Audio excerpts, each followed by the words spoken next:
चालू केलं रे पोराने लगेच चालू करून गेला आपला तर पळाला बी लगे खाली. नमस्कार माझ्या माता बहिणीला, भावांना, भाषांना, नातरुंड पत्रुंडांना नमस्कार. नमस्कार. कसे आहेत तुम्ही? मस्त आहेत ना? मी पण मस्त आहे, मजामध्ये आहे, मजामध्ये आहे. रात्रभर आपण झोपलेलं नाहीये. तेव्हा आत्ता उठलो आणि आपल्या सुनबाईंना स्वयंपाक केलाय. म्हणले आता खाऊन घ्या. तर आता नाही का कचरा टाकायला म्हणल्या बाहेर जाऊन येतो. तर आता सुनबाई गेली, त्याच्या मागे आपला मुलगा पण गेला कचरा टाकायला. आता काय करायचं? त्याला म्हणलं हे बघा खायला ठेवलं इथं. म्हणलं खा बाबा. तर त्याला वाटलं बायको जात नाही ना कधी कचरा टाकायला. तर मग गेले ते दोघं बी गेले. आता आलेत वाटतं. हे बघा खा म्हणलं त्याला, खायला दिलं, खाल्लंच नाही. हे बघा आईची माया कशी इडी असते ना. त्याला वाटलं एकली गेली कचरा टाकायला, नको बाबा एकली नाही. मी तर नंतर गेलेच असते ना दुपारून. पण आता ती म्हणायली लय मच्छर यायले, मच्छर यायले. म्हणलं जा बाई मग नाही का ये टाकून म्हणलं कचरा. तर आता कचरा टाकायला गेली. आता येईन आता म्हणलं देते हे खायला. तर मला पण भूक लागली, सगळ्यांनाच भूक लागली. आपल्या सुनबाईने केलेले भाजी रोटी खायला. हे बघा ही भाजी केली आहे, मेथी भाजी केली आहे. बघा मेथी भाजी केली आहे. हे बघा मेथी भाजी केली आहे. आता मी पण घेते ताटामध्ये. हे बघा मेथी भाजी चांगली केली आहे. या जेवायला सगळेजण. हे बघा भाकर पण केलेली आहे. या सगळेजण जेवायला. हे बघा ठेसाच पाहिजे होता, आपल्याला ठेसा नाहीये. ठेसा नाहीये आपल्याला. जाऊ द्या नंतर करन. रात्री पण 4 मिरच्या आपल्या पोरीनं भाजून दिल्या ना मीठ घालून, थोडा छान लागल्या ना खरंच. म्हणजे पोट भरलं. आपल्याला कसं आपण पहिले ठेचे खाल्लेले आहेत ना, म्हणून आपल्याला कसं ठेच्याची गरज आहे. किती पण आपली भाजी रोटी असली ना तरी आपल्याला ठेसा पाहिजेच खायला. असं आहे. आता हे देते आपल्या दादाला खायला. हे बघा हे आलेत, आता आलेत बाहेरून. हे दादाला खायला देते.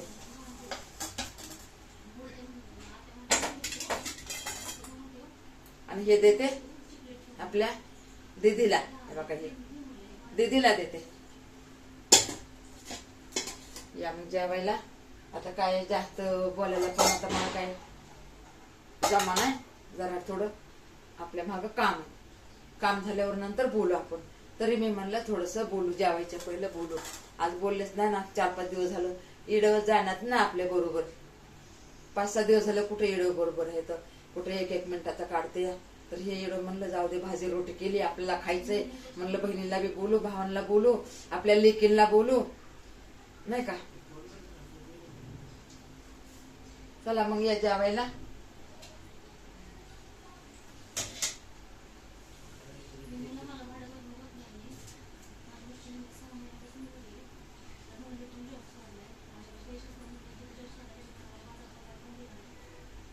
बहिणींनो भावांनो लई टेन्शन आले, लई झाले. आता काय करावं ना तेच कळत नाही. मार्ग परमेश्वर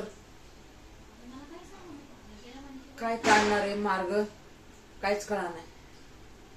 आता सगळं हे भगवंताच्या हातामध्ये आहे. चांगलं करायचं ज्या तुमच्या बहिणींचं. आता देव परमेश्वरच आता कोणत्या मार्गाला लावणार आहे ते आपल्याला काहीच माहिती आहे. देवा परमेश्वराला माहिती आहे, देवाला माहिती आहे. आता कसं होणार आहे, काय होणार आहे, देवाला चिंता. लई संकट मध्येच आम्ही सापडलेलो होत आता सध्या. देवा परमेश्वरा हे संकट निवारण लवकरच कर. आणि माझ्या मात्या बहिणीच्या आशीर्वादाने, माझ्या भावाबंधांच्या आशीर्वादाने, माझ्या लेकींच्या आशीर्वादाने हे संकट लवकर दूर होणार आहे. लई नाही का म्हणजे लई टेन्शन झालेलं आहे. सगळेजण मला मदत करा. लाईक तर कर जा, 1 लाईक तर कर जा, 1 लाईक कर जा बस. लोक पहिलं सांगतात, मी तुम्हाला उशिरा सांगते. लाईक करायचं. आणि सबस्क्राईब ज्यांनी नाही केलं ते करून घ्या. माझ्यासारखं इडं असं कोणीच काढत नसल. मी सगळं कामाचंच दाखवते तुम्हाला. मी असं आलतू फालतू मध्ये मी काहीच दाखवत नाही. मी जे नेम आहे ना ते नेमानेच दाखवते. जे काय घडत चाललंय ना तेच दाखवते. चांगलं झालं तरी पण तुम्हाला खुश होऊन सांगते मी. असं तसं झालं तरी मी रडून तुम्हाला मी रडते बी, खुश बी होते, हसते बी, बोलते बी. आता एवढं दुःखामध्ये हे तरी पण तुम्हाला मी हसूनच बोलायला लागले. आता जास्त रडून मी माझ्या डोळ्याचीच वाट लागली. तर आता काय करायचं. एवढा नुसतं दुखायला लागले, ते डोळे पण दुखायला लागलेत आणि आतमध्ये नुसतं कचकच कचकच. तरी पण आता 5 वाजायला चांगली झोप झाली. आपला मुलगा चांगला गार झोपला ना तर मनाला समाधानी झाली. माझी समाधानी झाली. किती दिवस आपल्या मुलाला, तुमच्या दादाला 8 दिवस झाले असं झोप नाही होती. पण देवाच्या दयाने देवाचं स्मरण केलं, देवाचं ज्ञान घेतलं, देवाचं नाव घेतलं तर आता दादा प्रेस मध्ये उठल्या. आता काहीतरी खायला देऊ आपण त्याला. दादाला आशीर्वाद द्या की दादाची तब्येत लगेच चांगली होऊ द्या. आणि तुमच्या आशीर्वादामुळे सगळंच व्हायलंय माझं. या परमेश्वराच्या आशीर्वादामुळे. हे परमेश्वर आपले स्वामी हे त्या बघा इथं स्वामीचं मंदिर घ्यायचं म्हणते. आता काय माहिती स्वामीचं मंदिर कधी भेटणार आहे मलाच माहित नाही. पैसे आले ना, देवा परमेश्वराने पैसे दिले ना, मेहनतीचे पैसे. मी नाही फुकट नको मला, मी मेहनत करणार. मी हळदी कुंकाचा माल भरते ना आणि मंदिर घेते मस्त स्वामीचं मंदिर. तुम्ही पण स्वामीची कोणी पूजा करत असता. मी तर परमेश्वराला मानतेच. आणि परमेश्वर म्हणजे स्वामीच आहेत. स्वामी म्हणजे परमेश्वरच आहेत. सगळेच आपले देव. कोणता बी देवाला माना, कोणत्या पण देवाला माना, एकच देव आहे. पण त्याला रंगरूप अलग अलग दिलेले आहेत. आपले माणसाचे कसे रंगरूप अलग अलग आहेत, अलग अलग आहेत, तसे देवाचे पण आहेत ना. आता देवाचेच रंगरूप अलग म्हणल्यावर आपण तर मनुष्य जन्म आहेत. आपले का नसणार आहेत.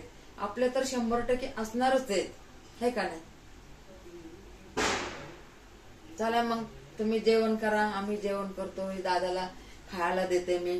हे बघा मी कापून ठेवलं आणि ते लगेच खाली निघून गेले. हे बघा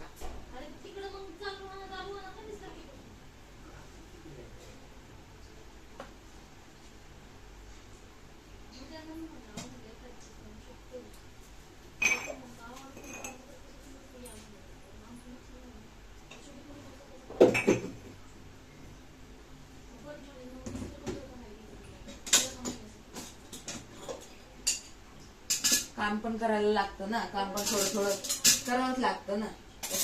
पोरी पण थकतात ना काम करून. बाहेरचे करायचे, घरचे करायचं, म्हणून आपल्याला थोडंफार तरी करावंच लागणार आहे, नाही का नाही.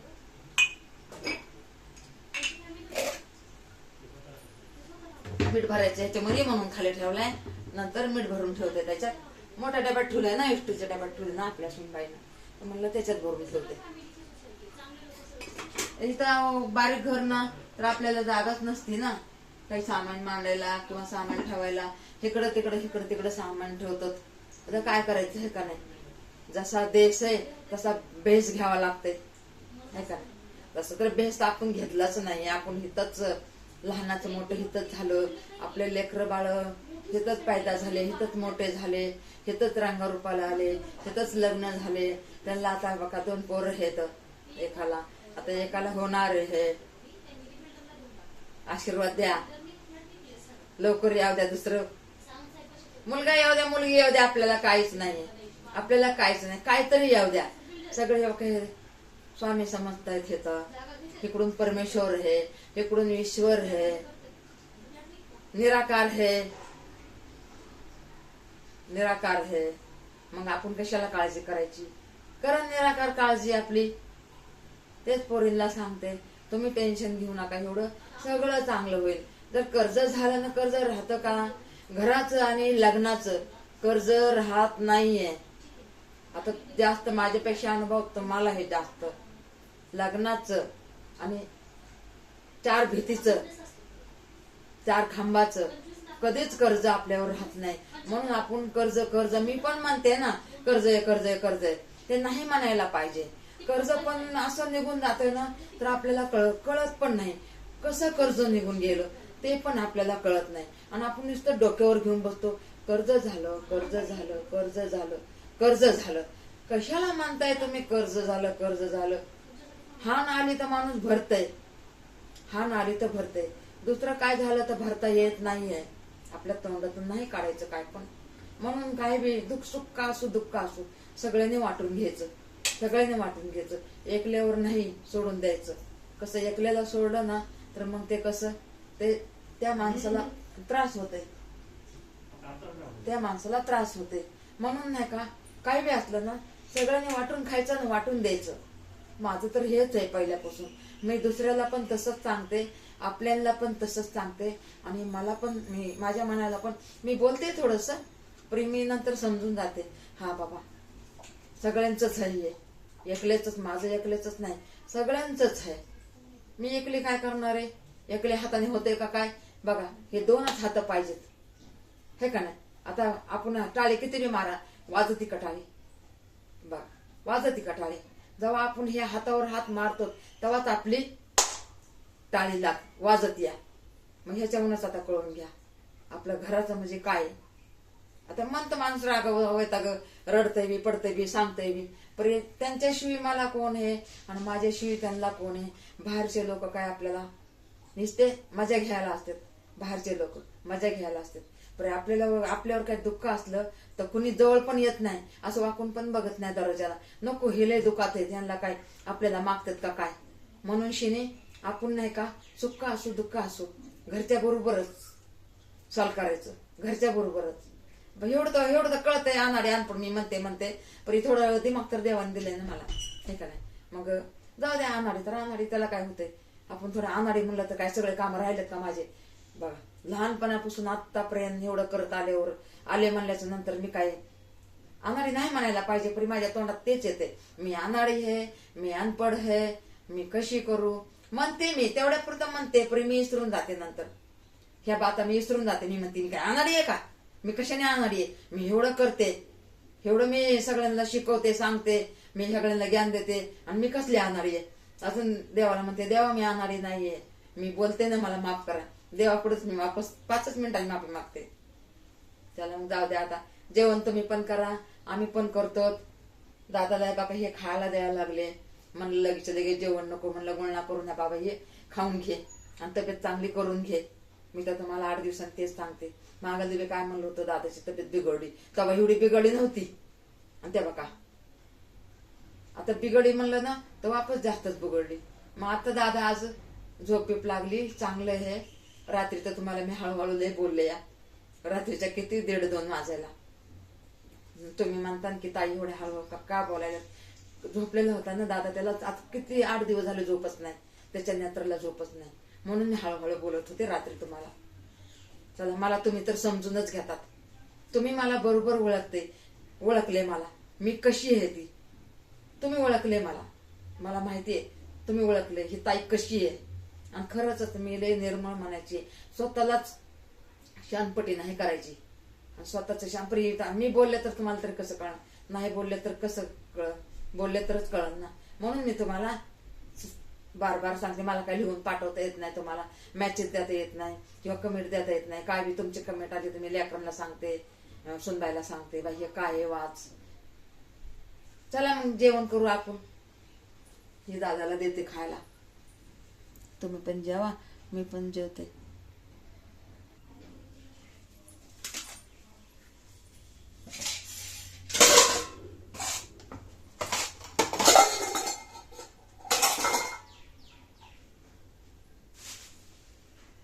कांदा नाही का काय खाली ट्रॉली मध्ये कांदा लागतो ना खायला आपल्याला, फ्रीजच्या खाली. हा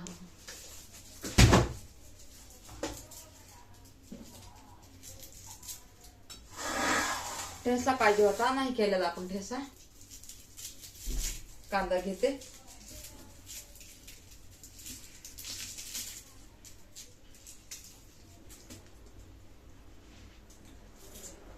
ठेसा नाही ना म्हणून म्हणलं कांदा घेऊ. पुढे वाटलं मलाच बोलायची म्हणते हा. कांदे महाग आहेत अजून बी.